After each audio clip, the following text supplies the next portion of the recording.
All right, greetings. So welcome back to racial and ethnic minorities. And so we are talking about white fragility, and we are also talking about how to be an anti-racist. So as we are wrapping up the readings and the class, hopefully my goal is for you to take some, uh, to have some takeaways from the class, so that this class is not just a place where, obviously you want to, you want to take the course, you want to learn some things, you want to get a grade and then leave and move towards graduation. And obviously that's what we all want. That's what I want for you. That's what, you want for yourself. But hopefully you actually take some of this material and you actually learn something you can actually apply it to your life. So that is, for me at least, the goal for this class, and the goal for you is for you to leave being better people, hopefully learning, being better, growing, and helping to make this, your society, your world, a better place. So this week we are discussing white fragility and how to be an anti-racist. White Fragility by Robin DiAngelo, How to be an Anti-Racist by Ibram Kendi. So what we're going to do first in talking about how to be an anti-racist, I actually did this exact, I gave this exact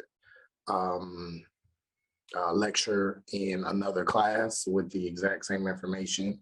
So what I'm going to do is I'm just going to input it right here so that you can see it, so that you can participate in the discussions and the thoughts and the YouTube links and all that other kind of stuff. So I'm going to insert it here, and then after that, come back and then we'll finish up with how to be an anti-racist, because that is not in the other class. So I'm gonna finish up with how to be an anti-racist. So now we're gonna go into white fragility.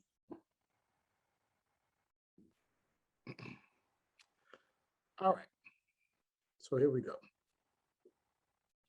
So before we get into our next topic, I want to ask a question. And I want you to think about what this means, right, to you.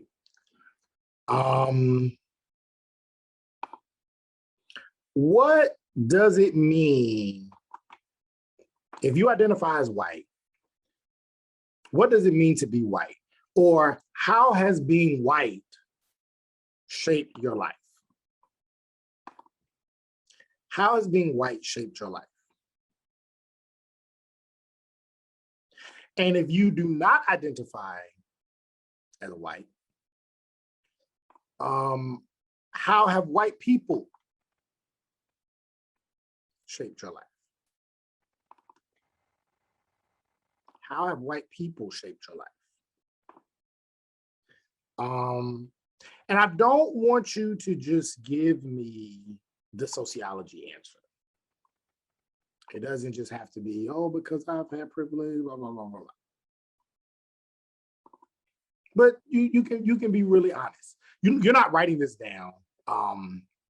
If we were in person, we could talk about it. But just think about it if you want. How has being white shaped your life? Or how have white people shaped your life?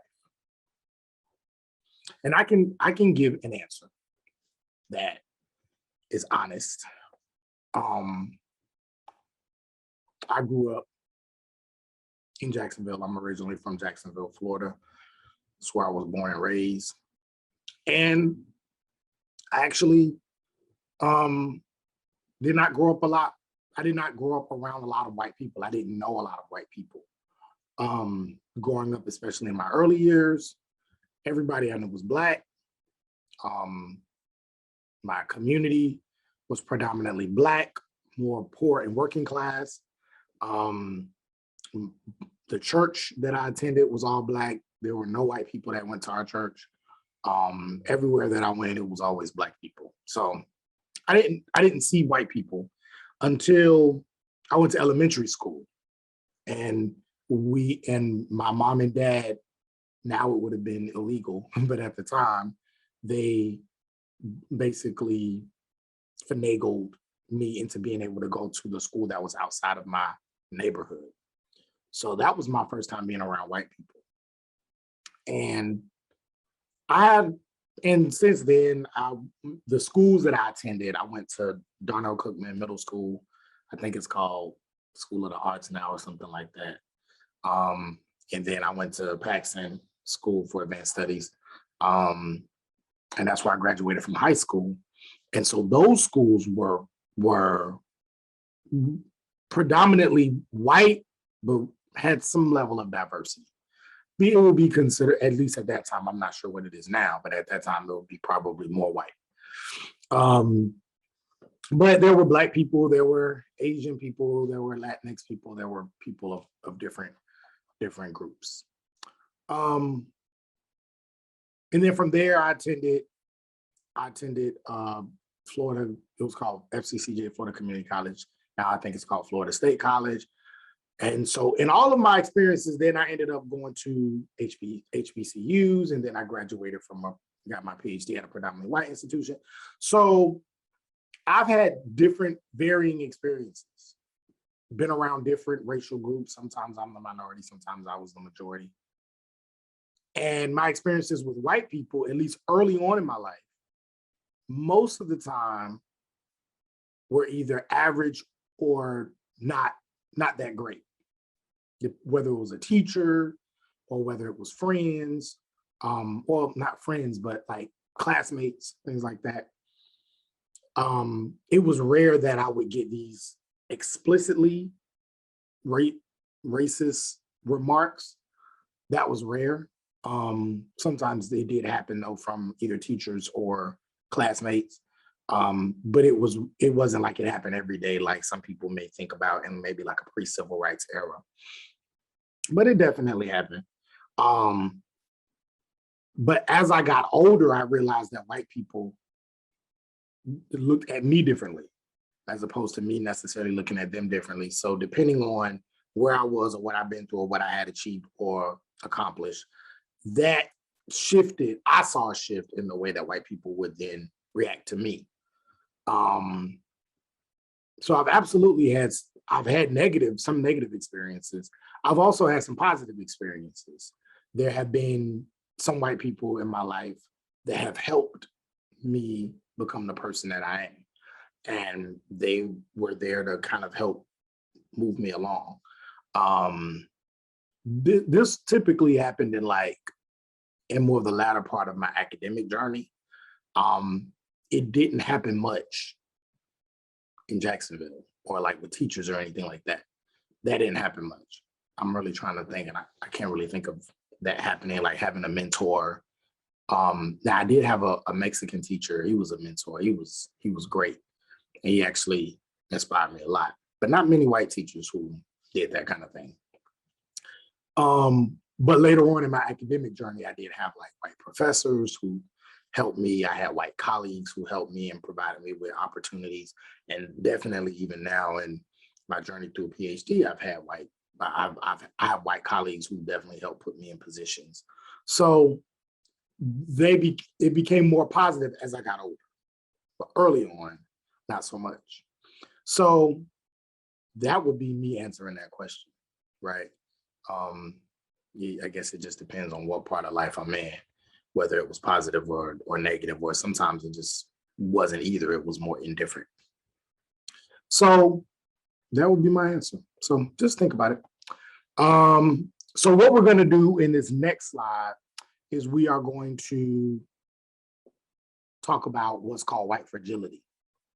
And we're going to look at the reading, talk about it. And I have some clips that I want us to look at, I want us to watch, and I want us to talk about as we're going through this, because these are some YouTube clips that I think really, really, really speak to what Robin DiAngelo is talking about in white fragility. So first thing, what is white fragility? So if we look on page 51, what is it? on that first page on the reading.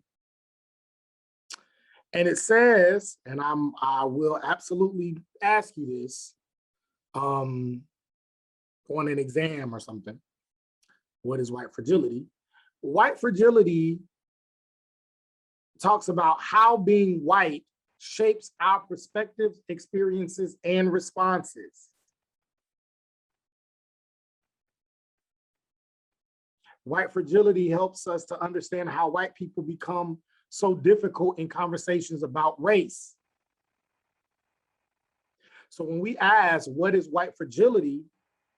Fragility itself is about how little it takes to set white people off.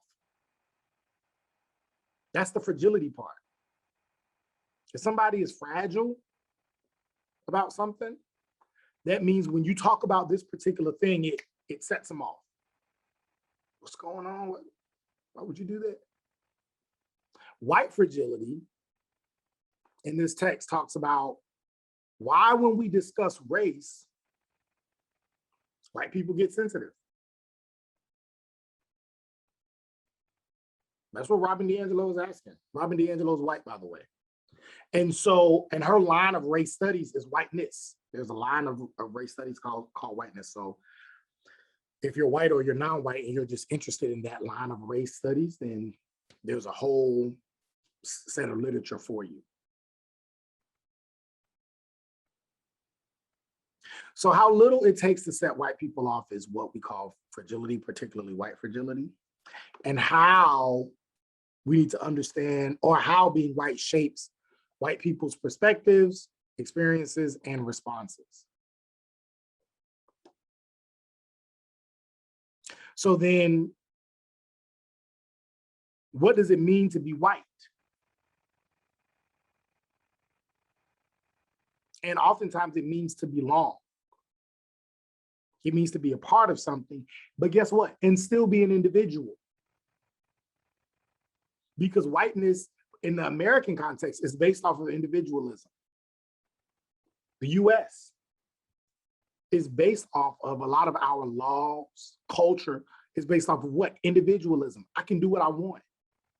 I have the freedom to be an individual. You have the Bill of Rights, which lays out these individual freedoms that early people who are considered to be forefathers and foremothers of the United States say we cannot infringe on these individual rights because we felt we were infringed upon by the British. So we can't infringe on these individual rights of our people. And that's how many Americans come, particularly white Americans, come into their lives. I'm an individual, I can do what I want, as long as I'm not hurting anybody.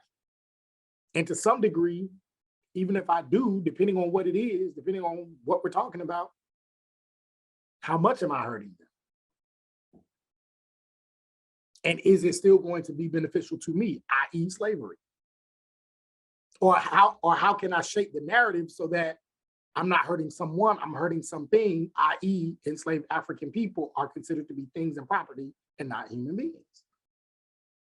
So whiteness is about individualism in the American context.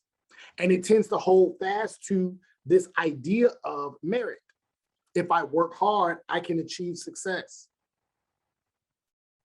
So to lump white people into this idea of white fragility, it causes a lot of resistance because it causes white people to go against many white people to go against everything they've been taught.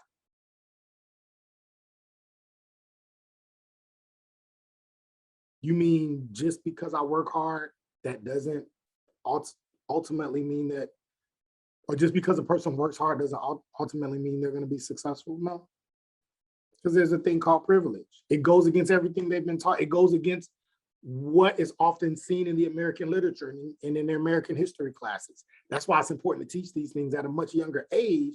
So then when they get to college, oftentimes white students and sometimes even students of color aren't shocked. This should be taught at an earlier age so that they're not fragile. That could be it. That's an interesting part. I don't know if Robin DiAngelo gets into that as much, but that could be a solution for sure.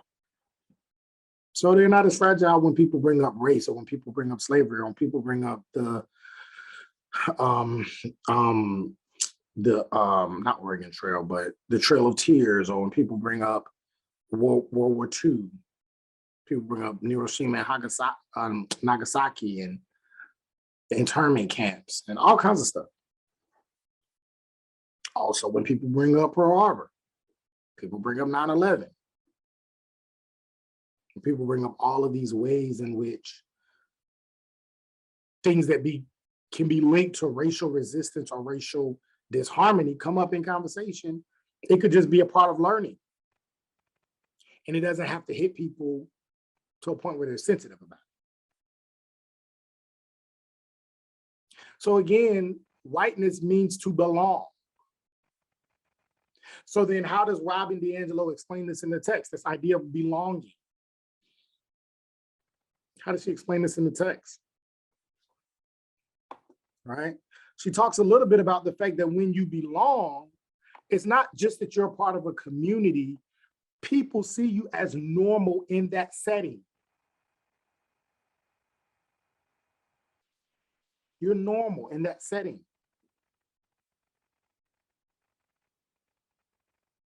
People don't assume that you're something else.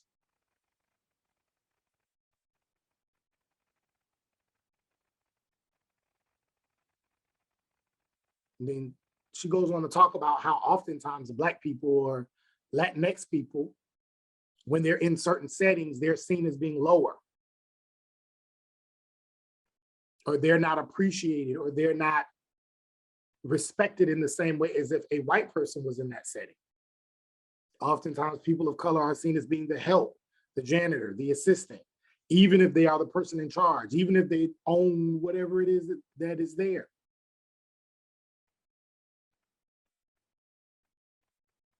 So let's look at this clip. I want you to click on this first clip. I want you to tell me what happens in this, and then we'll come back. So you watched it. So what did you see?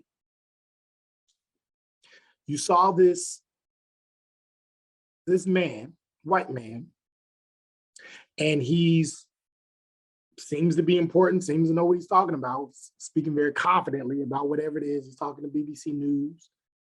So clearly he must know what he's talking about. And all of a sudden, this woman comes in and she's grabbing the kids. What's happening there?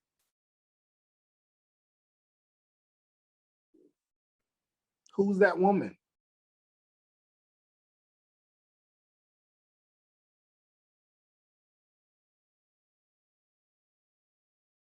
Some people may say, oh, I don't know. Could have been his maid, probably, coming in.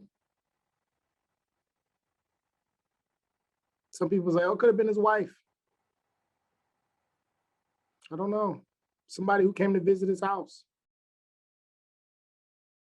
Let's click on that next link and start at 4 minutes and 26 seconds and then go to maybe about a minute and a half.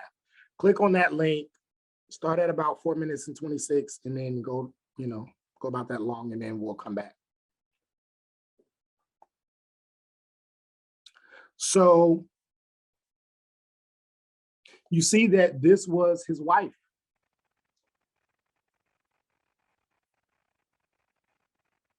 So this Asian woman coming in to get the kids were not just his kids, they were her kids as well.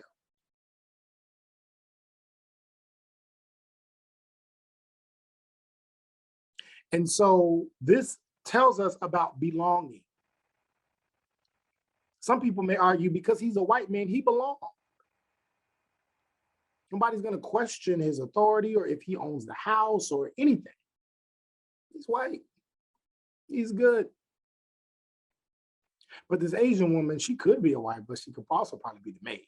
And a lot of people thought she was the maid. Why? Because she's Asian. In fact, he was in an Asian country. That goes to show you how hegemonic whiteness is. You can be in a country where you're the minority and you're still seen as superior. A person that looks like you isn't even the president or the emperor or whatever. But whiteness is a powerful thing. Whiteness is power. You can be in a predominantly black space. I say it to black people all the time because I see it all the time. You can be in a black space, and if a white person shows up, all those black people will change their behaviors for the white person, even if the white person doesn't tell them to do it or doesn't care. You have to watch what you say. You have to watch how you act. You have to make sure you don't say it. Make sure you don't don't do that. There's white people here, but they're not even the majority right now. But that's because race and racism and all these things are intrinsically placed and forced and is hegemonic in everything we say and do. You have to consciously fight against it. All people, white people, people of color, all people. So this woman says, no, I'm not his maid. This is my husband. They're on the same level.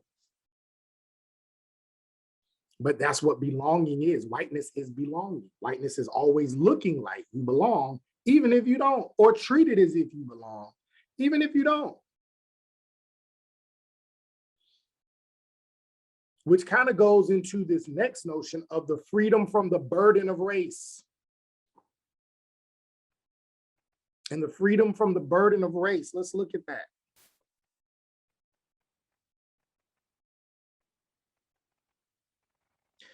Robin DiAngelo says, because I haven't been socialized, going to that section, that first paragraph on that section, because I haven't been socialized to see myself or to be seen by other whites in racial terms, I don't carry the psychic weight of race.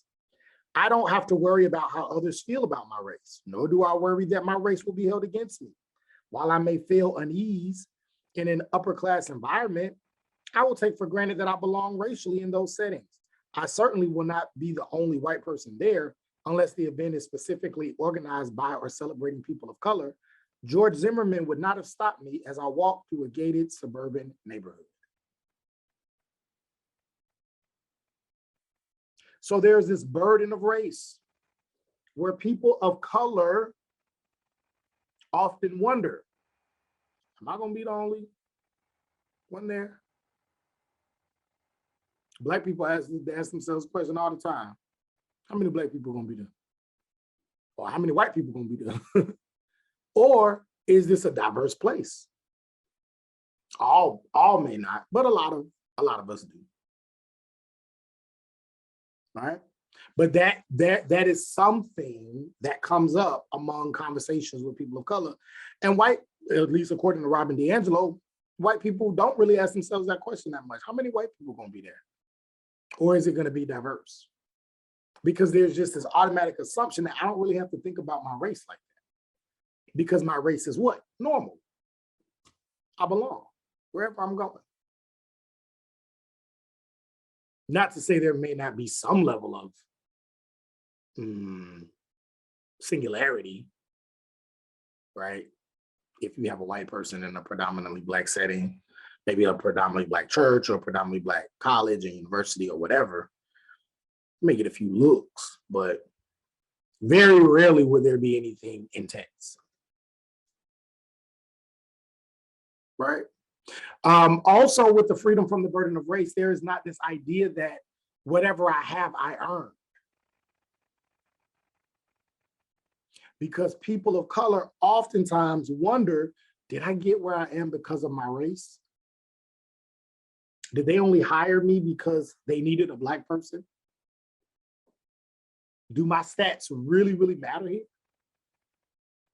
Does what I bring to the table really matter? Or is it just because of my race?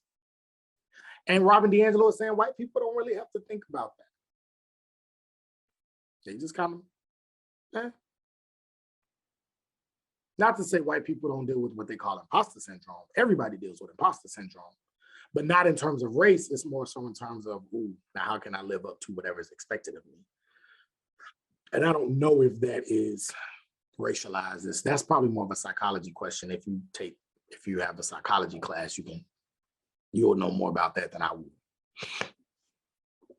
Okay. Then we move on to freedom of movement. She has a section called freedom of movement. So my question is there any place or space in America that a white person can go where they will not be respected and or protected? Do you think white people can go anywhere and not be respected and or protected?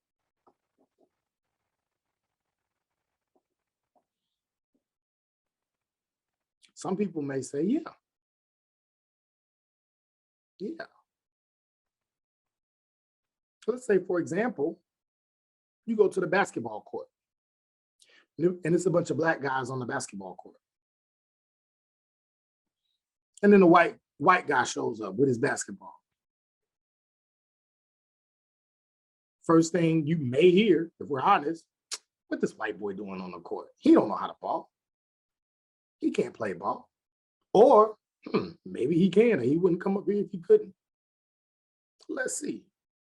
So there may be, because of these stereotypes, right? These ideas around blackness, basketball, it's a black sport, blah, blah, blah. Black people can play basketball. Not to say white people can, there's a lot of white NBA players, but is this initial kind of, let's see, let's test it. If it was a black person, they would look like they belong. If a black person walked up on that court, they would automatically assume to be able to play until they show they can. With the white person, it's the opposite. That person probably can't play. Let me check and see. Let me just play some defense just to see. Oh, he just hit 3 threes in a row. Oh, okay, he can play. Let me see what he does here. Let me play him up close. Oh, he can dribble. Oh, okay. So white guy can play. Right? So there is some people may say, see, he's not being respected there. Well, there's no really disrespect, but there is a certain level of stereotypes happening, absolutely, for sure. Stereotypes, prejudice, I guess, if you want to use that term. But not really any disrespect. And the key to that question isn't necessarily the disrespect part, because there are absolutely places where white people can go where they may not be respected or they may be mistreated. It's not to say if a white person goes to every black event or black organization or anything with people of color, there are disrespectful people in all groups. So somebody may disrespect them. But the protected part is the different part. Because the argument is, if we look at like Jim Crow State of Mind, which is another article published by a doctor in sociology, Spatializing Blackness by Rashad Shabazz, would tell you, absolutely, white people can go anywhere in this country and be protected. Doesn't mean white people won't get hurt or even pass away, but they have a system. There is a law enforcement system, there is a criminal justice system that will go above and beyond to, if something does happen to a white person, they will receive justice. So either there is a protection of their body or there is a protection of their legacy or their story. It's very rare that won't happen. So white people have this kind of freedom of movement to be any and everywhere and be mostly respected and always protected. Either their protection of their body, if the police show up, the likelihood that a white person will be protected increases, and a person of color, not so much, particularly Black and Latino people. Also, white solidarity. What is white solidarity? Let's look down on page 57. White solidarity is the unspoken agreement among whites to protect white advantage and not cause another white person to feel racial discomfort by confronting them when they say or do something racially problematic. meaning you're white. You hear a white person say something that's not good. That's racist. And you say nothing. You say nothing. You may actually experience this in another week or so. When you go to Thanksgiving dinner, and you may hear a cousin or a grandmother or a mother or a father or an uncle or whoever say something at the dinner table. Say something racist, or at the very least, something that is racially insensitive. You may participate in white solidarity. You may not say anything. Why? Because you want to, at least in public, show that you have this solidarity, you have this, you are connected to them via whiteness. You don't want them to look at you as having more loyalty to a racial group that you're not even connected to. So you have to show this white solidarity. Happens with men all the time. Men are constantly around other men, and they may say something very negative about women, call women out of their names, derogatory names. And they may not do it, but they won't say anything. Why? Because they don't want to look, I don't want to look soft in front of boys, and I don't want to look like I'm like all feminine and all that. I mean, I don't think you should call women the B word or the H word, but man, that's just them. I just let them do their thing.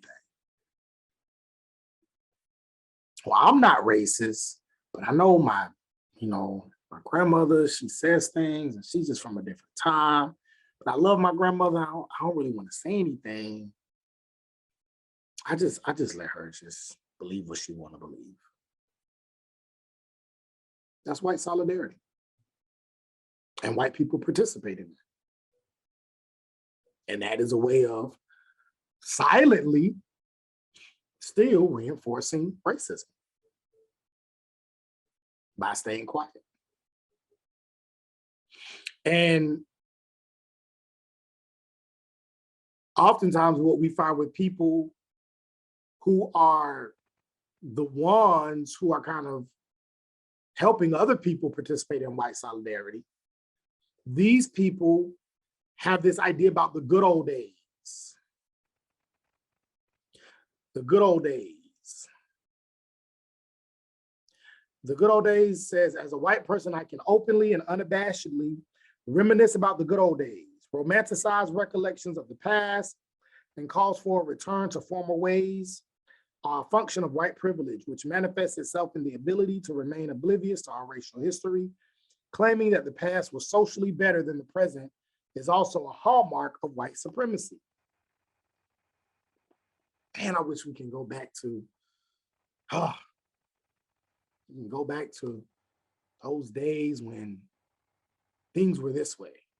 You may hear your grandparents say, man, those were the good old days. Were they good? You sure? For everybody? I don't know.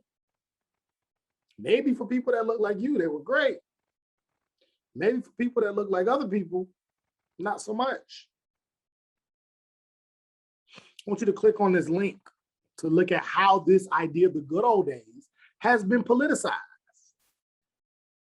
It's been brought into our politics, brought into our American politics. Click on that link. And then when you come back, we'll talk about it. So it's interesting. Trevor Noah's people's out there and they're saying, make America great again. Make America great again. Okay, well then that means it was great once before. When was it great? Some people say when our forefathers wrote down in the Constitution, everybody should be treated equally. Yeah. Sounds like a great time. If you don't consider the fact that those same forefathers, when they went home that night to go get something to eat, there was a Black woman bringing it to them that was considered to be not a person, or a Black man who was still working, picking their cotton or their rice or their whatever. corn, and they weren't being paid.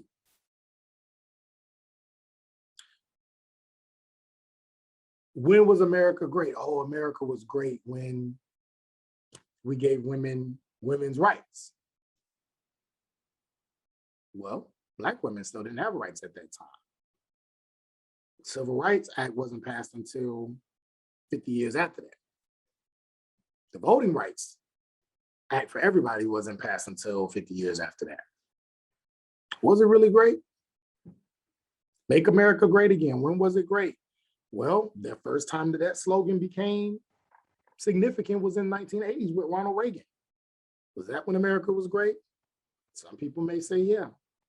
That was also the height of mass incarceration. That was also when racialized incarceration went from 40,000, and it was at the height in the 80s, and ended up being at about 400,000, 500,000, almost 500,000, with 60 to 70% of them being people of color. Particularly, at that point, people of color. So when was America great? That would be the question. Obviously, there's some funny, there's some comedy kind of, but it's a real question. And it's part of what Robin DiAngelo was saying of the good old days. When we talk about the good old days, whiteness allows white people to look back at certain days as being good, when in reality, they weren't good for everyone. So white fragility is a very, and it's a whole book, but this is just one piece of it. But it's a very good text that gets at this new studies of whiteness. Something that was really first addressed, usually by Du Bois in Darkwater, Souls of White Folk. He was really the first person to really look at whiteness, was a Black man. But this idea of white fragility is something that's very new among this millennial identity, among more millennial scholars. All right, so you watched, the last thing you did was you saw the Make America Great Again. And so this notion of the good old days, right? You watch that. And so we can kind of see the way, particularly in white fragility, how whiteness and both of these studies, both of these pieces of work can be couched in what we call in racial studies, or the kind of subset of race in sociology, people who study race and urban and things like that, is whiteness, right? So again, you can, if you decide that you want to go into sociology, you decide that you want to study race, you can study whiteness, you can study class, you can study gender, you can study sexuality, you can study the environment, you can study health, you can study criminology. There's just so many different places you can go. And even within those, there are even more specific kind of things that you can look at and study. So even within race, some people decide, you know what, I want to study whiteness, right? Me, I study race and class. So I study particularly the Black middle class. But I look at race and class, but then I also look at, what else? Education and things like that. So there are these subsets. So both of these you can look at this as being part of whiteness studies. Robin DiAngelo absolutely studies whiteness, and How to Be an Anti-Racist is a book that is geared towards anybody who wants to not be racist anymore, or wants to help to get rid of racism in our society. So this book can be applied to anybody, but most times, because it is the idea that people of color cannot be racist because racism is not linked to power, or racism is linked to power, then How to Be an Anti-Racist is definitely something that white people can for sure benefit from. This is not to say that people of color cannot be prejudiced or cannot be discriminatory, but in order for a person to be racist, they have to have power, they have to have connection to larger authority. There has to be a certain privilege within race that they have. and that automatically excludes people of color. So that's that. Anyway, so with that being said, I think How to Be an Anti-Racist definitely wraps this up really, really well. And I would highly encourage you, if you're interested, to just, read, get the whole book and read it and check it out. It's very, very interesting. And I love how he brings in his personal struggles, his personal goals, the things that he's going through in his everyday life, and then how he applies that to race and racism, particularly within this chapter, talking about his struggle with cancer, right?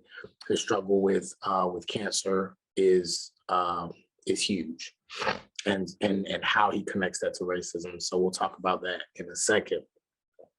But at the beginning of this chapter, he talks about his wife. I think his wife is, or maybe his partner, girlfriend.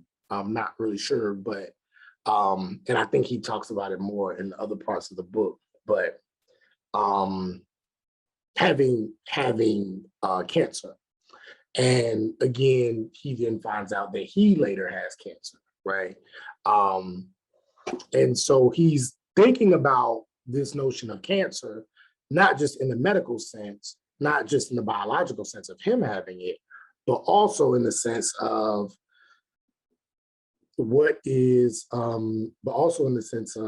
him, racism as a cancer, right? And so then he goes all the way back and he talks about the source of racism. Where does racism come from? And he talks about one of the reasons why he became a college professor.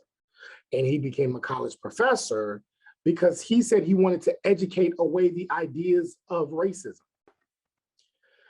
And he wanted to educate away the ideas of racism. He saw ignorance as the source of racist ideas, because people were ignorant, because they didn't know any better, right? This was the reason why racist ideas existed, okay?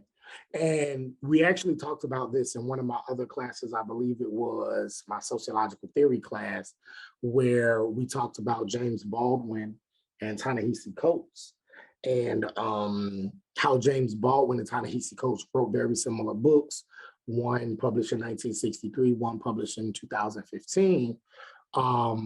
Between the World and Me, 2015, Ta-Nehisi, James Baldwin, The Fire Next Time, 1963. And what James Baldwin says is that to him, the source of racism is exactly what Ibram just says.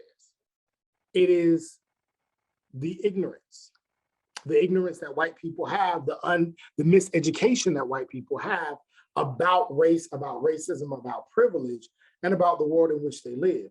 He believes if we can bring white people, educate them, show them what's happening, show them the differences between these two worlds, right? What Dr. King calls the two Americas, or is it the two Americas or the other America? I think it's called the other America. And he actually got it from something else he read. He was talking about poor people. They were talking about poor people, but you also have a Black America and a white America. Now, obviously, President Obama says that there is no Black America or white America. There's no, not a Democratic America, Republican America, but there's the United States of America bringing everybody together. But in reality, there are different countries in which we live. Now, it shouldn't be that way. Everybody should have the same access, but there are different realities, right? If we're honest. And even President Obama is honest about that. He's not, oblivious to the fact that there are different experiences within the same country. With that being said, James Baldwin states, famous author, writer, civil rights activist, stated, if we can just educate white people, then that will help us get rid of racism. That will help us reach equality, right? if they're willing to sit down and listen. And it is up to us as Black people to teach them, right? It is up to people of color to teach white people what is happening, to teach them about the world we live in. And if we can appeal to their moral conscience, then things will get better, because once they realize, oh, this isn't right. Oh, okay, I see now. Then things will get better. Ta-Nehisi Coates writes in 2015, and his conclusion is different. He's like, no, I don't think so. Maybe to James Baldwin in 1963, in the middle of the civil rights movement, in the middle of these protests and revolutions, maybe that might be the case. But it's 2015. I see, you know, me being younger and looking back, he would not necessarily agree, though he is a huge fan of James Baldwin, his writing style. You can tell by the way he writes and looks at him as a phenomenal figure. But I think, and maybe 2015 James Baldwin would have felt the same way as Ta-Nehisi Coates, probably, more than likely. Anyway, I'm kind of going off topic, but I'm on topic, because what I wanted to connect you to is Ibram, now the author of this text, basically saying the same thing James Baldwin said in 1963, right? The source of racism, he thought, was this ignorance, right, that particularly white people had. And if he could just become a professor and get into the classrooms and they take his class and he can educate these young white people on the realities of race, things will be better. What he finds is that that's not the case. What he suggests is that the source of racism is not racist ideas. The source of racism is racist policies. And looking at mental change, he says, as the principal solution, but seeing myself, an educator, as the problem solver, he says, wasn't necessarily the thing. He says the source of racist ideas is not ignorance. He says it is self-interest. Self-interest, which kind of goes back to things that we talked about in the beginning of the course. Remember when we read Short History of Race by George Frederickson? And he talks about how, he kind of talks about it, and I talk about it, how capitalism preceded racism. Europeans did not grab African people as cargo for this American project because they were Black. They had no problems with Black people. In fact, many of them looked up to African people, to African pharaohs and kings and queens and kingdoms and all that, because these were the oldest civilizations. They learned from them. They learned from their books. They learned from their teaching. So there was no issue. But the need for labor was, well, these people would be better for labor, so we're going to use them. We need these people to make money. So they created this transatlantic slave trade. But then they infused these additional policies and the need for greed, the self-interest of money, all right, because originally they were indentured servants, and that wasn't uncommon during that time. That's why many Africans agreed with it. Sure, you can take these people, they can help build up your country, you bring them back. That's how it's always been. Little did they know, self-interest, according to Ibram Kendi, would take over. And Europeans got greedy and said, well, we don't want to give them back. We're making a lot of money. To have them just do this for 7 years? No. So they started to extend it a little longer and a little longer, until they started to pass policies that said when we have them, they have to be slaves forever. No freedom. Self-interest. And then came the racism part, because again, it's all about capital. It's all about money at first. Then they say, well, now we gotta, because we're doing this and it's wrong, we have to justify why we're using these people. So how do we justify it? Well, now we come up with this idea of race. What is race? Well, we'll call us white, we'll call them black. And we'll say, well, these people were savages. They lived in jungles. They lived in huts. We're civilizing them. They are not people, or they're not humans, they're property. God put us in a position to rule over them because we're better, because we're smarter. So all of these different ideas were created to justify this system that they already had put in place. Capitalism preceded racism, not the other way around.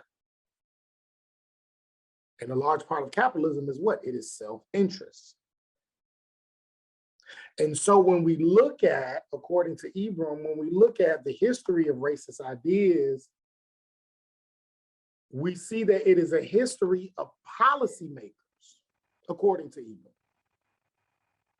I agree with some of what he's saying. I disagree with some of what he's saying, but I'm just teaching, I'm just giving you this idea.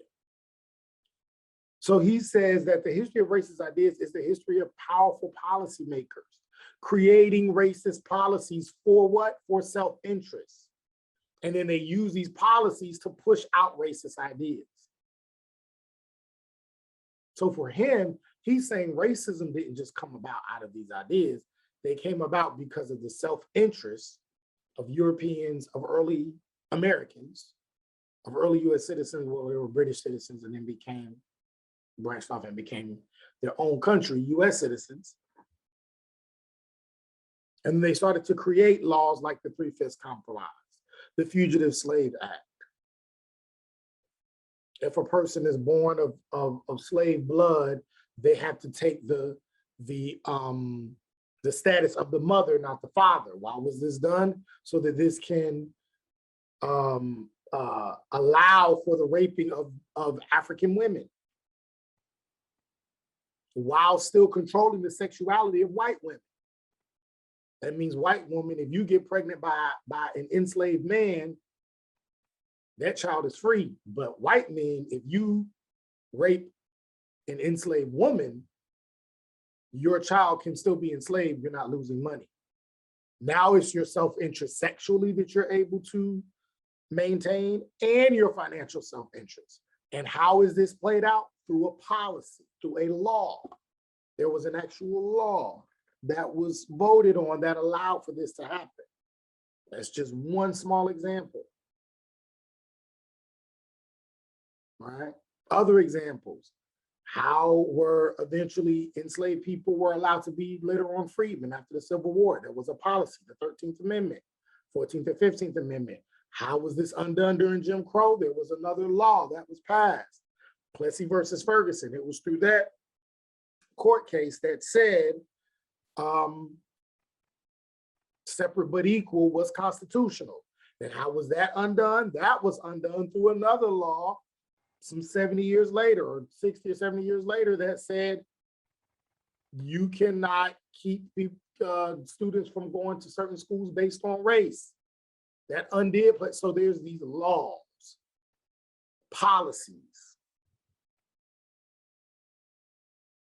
And it is out of these policies that people get ideas. Where did Jim Crow come from?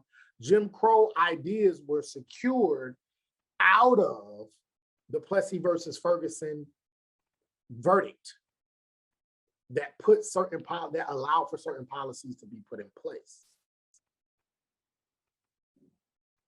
And then, so now you have these racist ideas, and then they're defended and they're rationalized through policies and more policies and more policies. So he says, while everyday people consume racist ideas, this actually turns into ignorance and hate.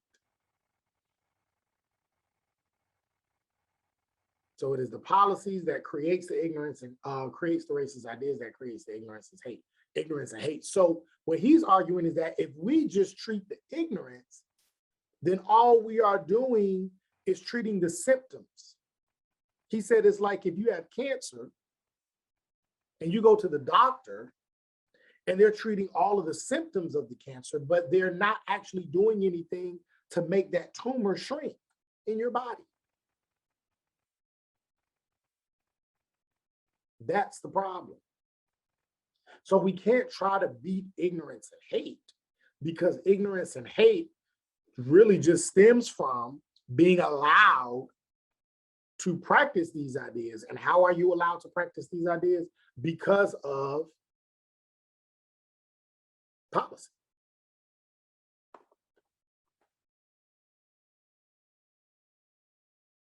There was, when Hillary Clinton was running for president, this was at the, a person may say, the height of the Black Lives Matter movement. There was absolutely no way Hillary Clinton or Donald Trump would win the election or have a campaign and not address the Black Lives Matter protests, regardless of whether a person agreed or disagreed. You had to address it. It was just too big.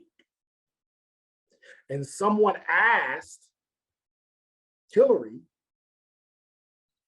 they said,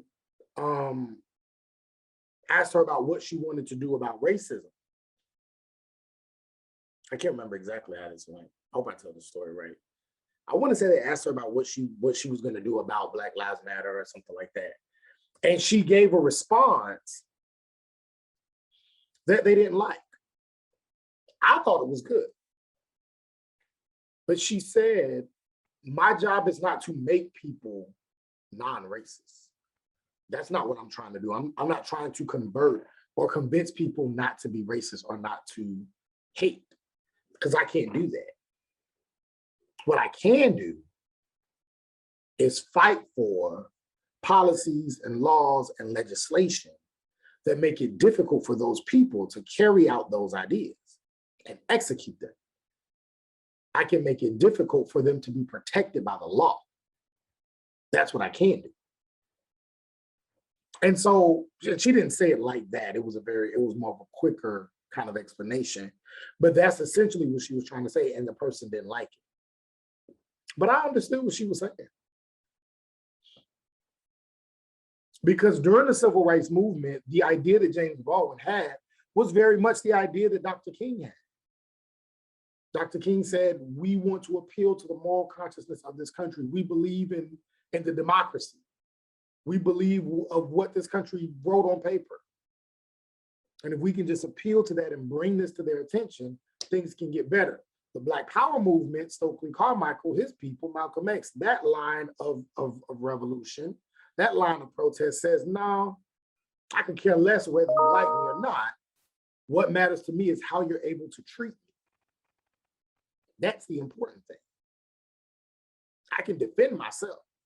If you attack me, can I attack you and be let off on self-defense? I can protect myself. I don't need anybody else to do that. It's just unfortunate that when I do, I'm the one that may get put in jail for the rest of my life and you try to attack me because of racism or whatever.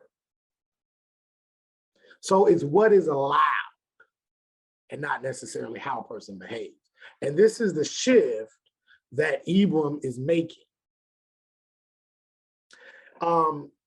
And so as he's thinking about this, he's saying, I don't think I need to forsake anti-racist research and anti-racist education. He's not saying that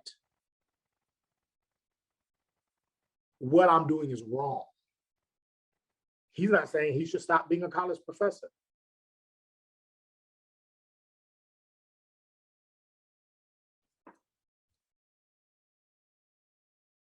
He's not saying that he should stop being a college professor or he should stop researching about race.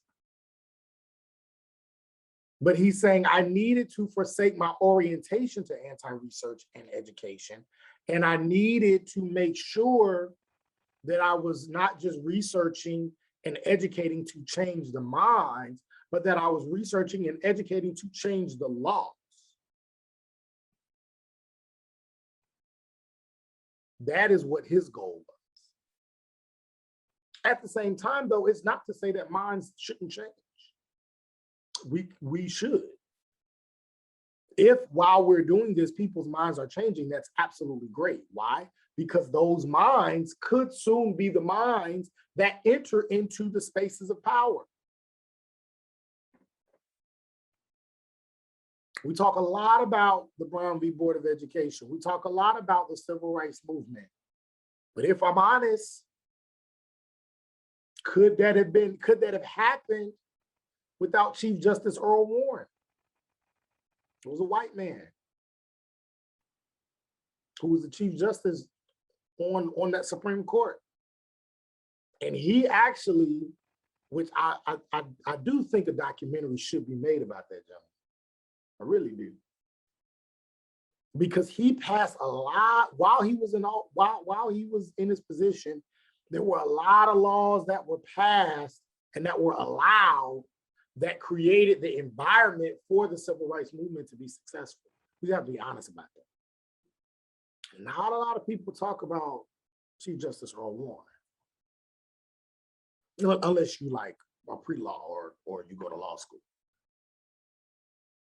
So Earl Warren did a lot of good work, but someone had to have, at some point, whether he was young or he was in college or he was in law school or whatever, had to have convinced him the way we're living isn't right. And if I get the opportunity and I get in a position of power, I'm going to really make a change. And he did that. He did that.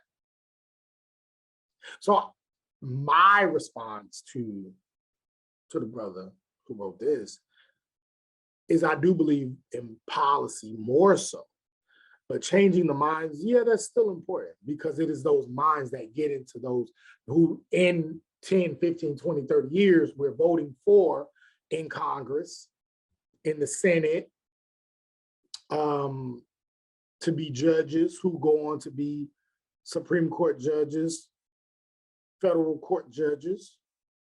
It is these minds that get it. And hopefully while they were going through college, they had professors, they had mentors, they had people who helped them and made sure they stayed on the right path and taught them these things that I'm teaching you. Hopefully, when you leave this course, this stays in your mind so that when you do get into positions of power, you can say, I remember that class. I remember I took a class on that and I'm seeing all this play out. And I can in good conscience go back on that after receiving this information. Hopefully, that's the goal. And so then Ibram lays out some solutions. He lays out solutions. Let me pull it up really quickly here.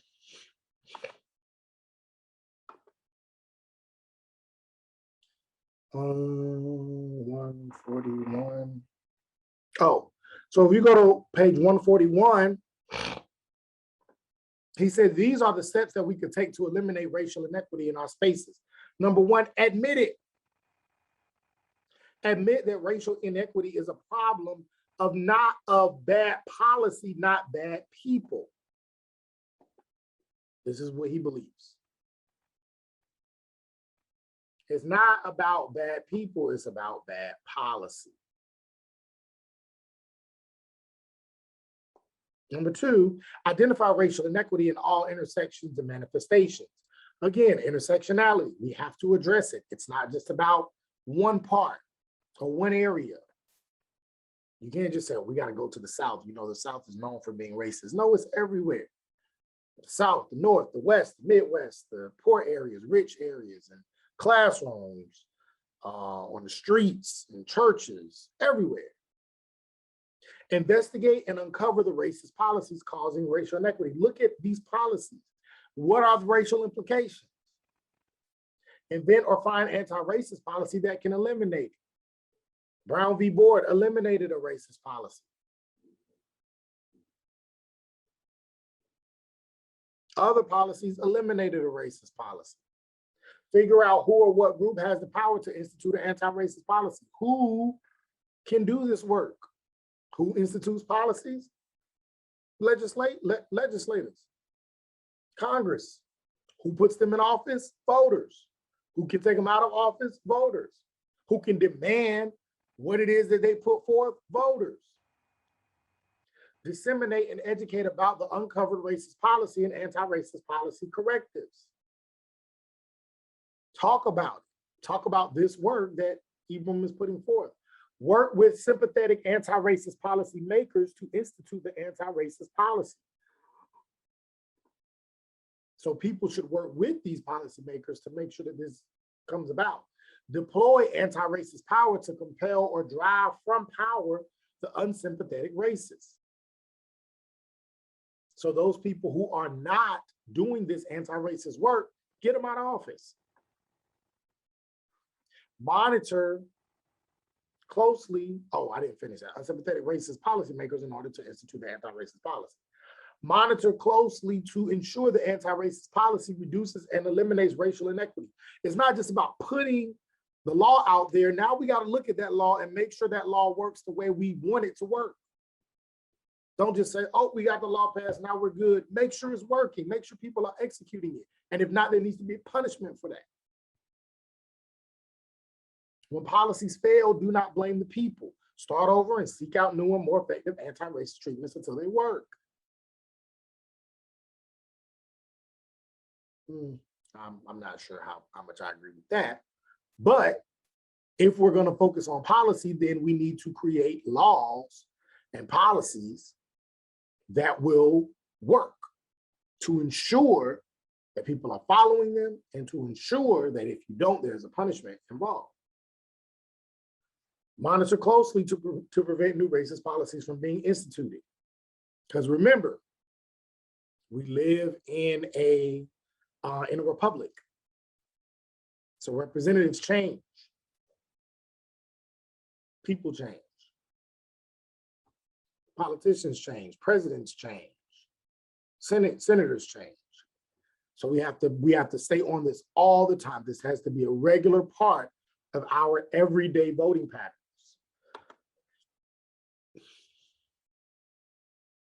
Next slide. Now, Ibram makes this more real. One of the things he says, our world is suffering from metastatic cancer. And he talks about his own battle with cancer. It's a very powerful chapter. If you haven't read it, I would highly suggest it. And he talks about his own battle with cancer, finding out that he has colon cancer at a stage 4 level. And he doesn't have much time. And he says, our world is suffering from the same cancer that I'm suffering from. Racism is a cancer. And he says, and it is spreading all over our body politics. It is a part of everything. It is a part of the way in which we victim blame. It intersects with bigotry of all different kinds. It heightens exploitation and misplaced hate. It spurs into mass shootings and arms races and demagogues. And it polarizes nations and marginalizes people. It shuts down essential, I like this part, it shuts down essential organs of democracy, and it threatens human life with nuclear wars and climate change. And in particularly in the United States, he says this cancer of racism has spread and has been spreading to kill the entire American body. And it did at first, or it almost did, before it even began with the Revolutionary War. And then it nearly did again with the Civil War.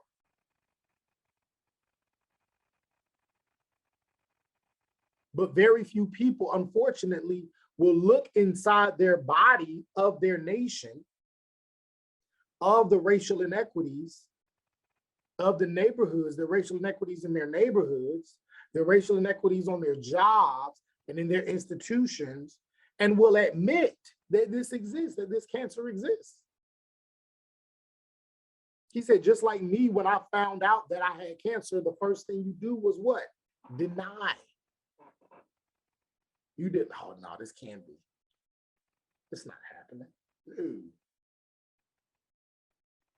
Denial is the general response when you're dealing with something like this.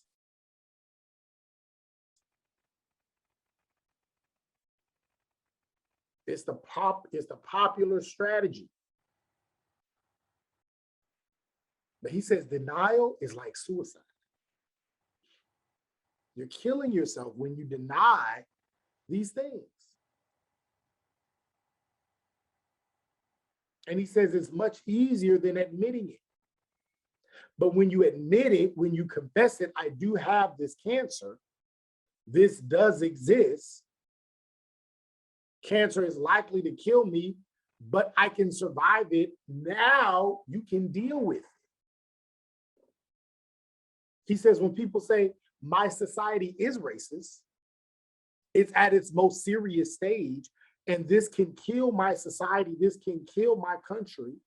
My country will never be able to fully be what it could and should be if we don't address this head on. This is the first step. But then you can go as far as saying, but guess what? I can beat the odds. This country can beat the odds. I can survive this cancer, and my country can survive this cancer. That is the idea. Obama said the same thing. Dr. King said the same thing. John F. Kennedy said the same thing. We recognize this, but we can beat this.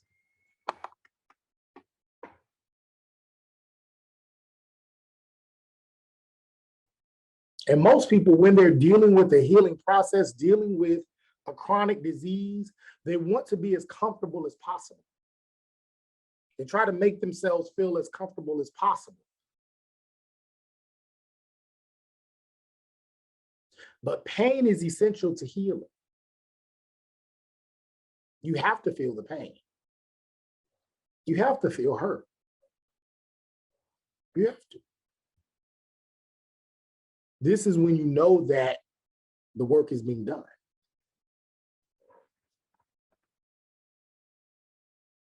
So if you're talking about race, or you're talking about racism, or you're talking about anything that is hurting our society, and it gives you a twinge, it makes you feel uncomfortable, that's good. If you always feel comfortable about everything that's going on, everything that you're doing, then it's not real. And it just continues to go on. But if you're doing something wrong and someone lets you know, hey, you know what? That's not actually a good thing you're doing. It may hurt your feelings for a little while, but at least now you can come to grips with it and you can do better and be better. So he says pain is essential to healing. When it comes to healing America of racism, we want to heal America without pain, but you can't heal without you can't heal without pain. You can't make progress without pain. Your feelings have to be hurt. You have to look at your country and say, oh, wow, this is messed up. It's painful, but it's necessary for progress. You have to feel uncomfortable. You have to be told, you know what, this is racist, or this isn't right. Oh man, when is this ever gonna, can I ever be that? You have to go through that process, that learning process. And it doesn't happen overnight. Racism wasn't created overnight. It took time, years and years and centuries and policies, and it took time. But there was an agenda of self-interest that was important, and people were loyal to that. And people were dedicated to that self-interest, and that's how this racist society that's how it got to where it is. So that same loyalty and dedication has to be put into being an anti-racist society over time.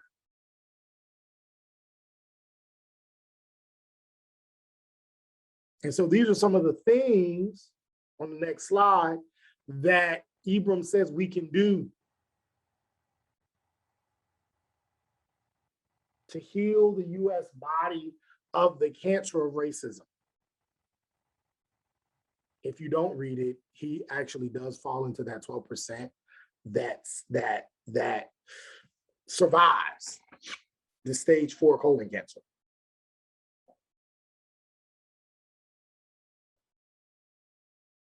So he's writing from a certain place where he says, We must saturate the body with the chemotherapy of anti-racist policies that can shrink the tumors of racial inequities. And the anti-racist policies can be the chemo that can kill the cancer cells that we can't even detect. Get rid of the racist policies that are cancerous in our societies. Ensure that there are margins, clear margins, no cancer cells of inequity left in the body. Only the healthy cells of equity, only the healthy cells of anti-racism. Encourage the consumption of healthy foods for thought. And regular exercising of anti-racist ideas. All of this can reduce the likelihood that racist ideas will recur. Monitor the body politics very closely, especially where the tumors of racial inequity are likely to come up again. Treat the recurrence early. As soon as we see it, treat it so that it does not continue to threaten the body.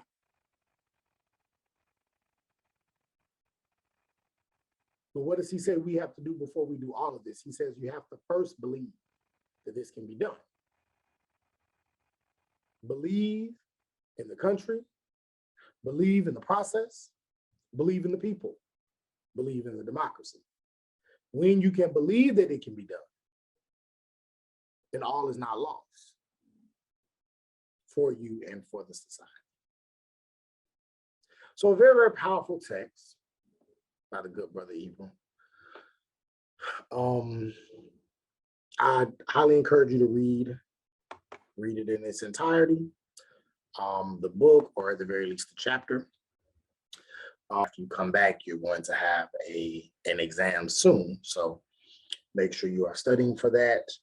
I hope you enjoyed these lectures on white fragility and on how to be an anti-racist. If you have any questions, reach out to me, email, inbox, or come into my office hours. So I hope all is well. Look forward to talking with you, communicating with you. Have a great day, great week, and great weekend.